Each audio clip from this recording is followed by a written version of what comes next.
হাসিনার ভয়ে যারা গর্তে লুকিয়েছিল তারা এখন আমাদের সংস্কারের তালিম দিচ্ছে বলে মন্তব্য করেছেন বিএনপির স্থায়ী কমিটির সদস্য আমির খসরু মাহমুদ চৌধুরী। মঙ্গলবার দুপুরে জাতীয় প্রেস ক্লাবে ডক্টর জাফরুল্লাহ চৌধুরী দ্বিতীয় মৃত্যুবার্ষিকী উপলক্ষে ভাসানী জনশক্তি পার্টি আয়োজিত এক আলোচনা সভায় তিনি এই মন্তব্য করেন। আমির খসরু বলেন, এখন সংস্কারের কথা বলা হচ্ছে, এখানে যারা বসে আছেন সকলে সংস্কারের লোক। আমরা 31 দফা সংস্কার প্রস্তাব দিয়েছি, তার আগে 27 দফা সংস্কার প্রস্তাব দিয়েছি। এর আগে দেশনেত্রী বেগম খালেদা জিয়া ভিশন 2030 দিয়েছেন।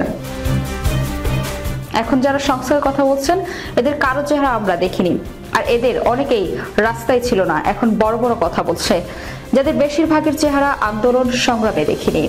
এদের মধ্যে কেউ কেউ মাঝে মধ্যে উকি ঝুঁকি মেরেছে, যখন শেখ হাসিনার চাপ তাদের উপর গেছে তখন তারা গর্তে ঢুকে গেছে, গর্ত থেকে আর বের হয়নি, এখন গর্ত থেকে বের হয়ে আসছে, এখন তারা আমাদের সংস্কারের তালিম দিচ্ছে।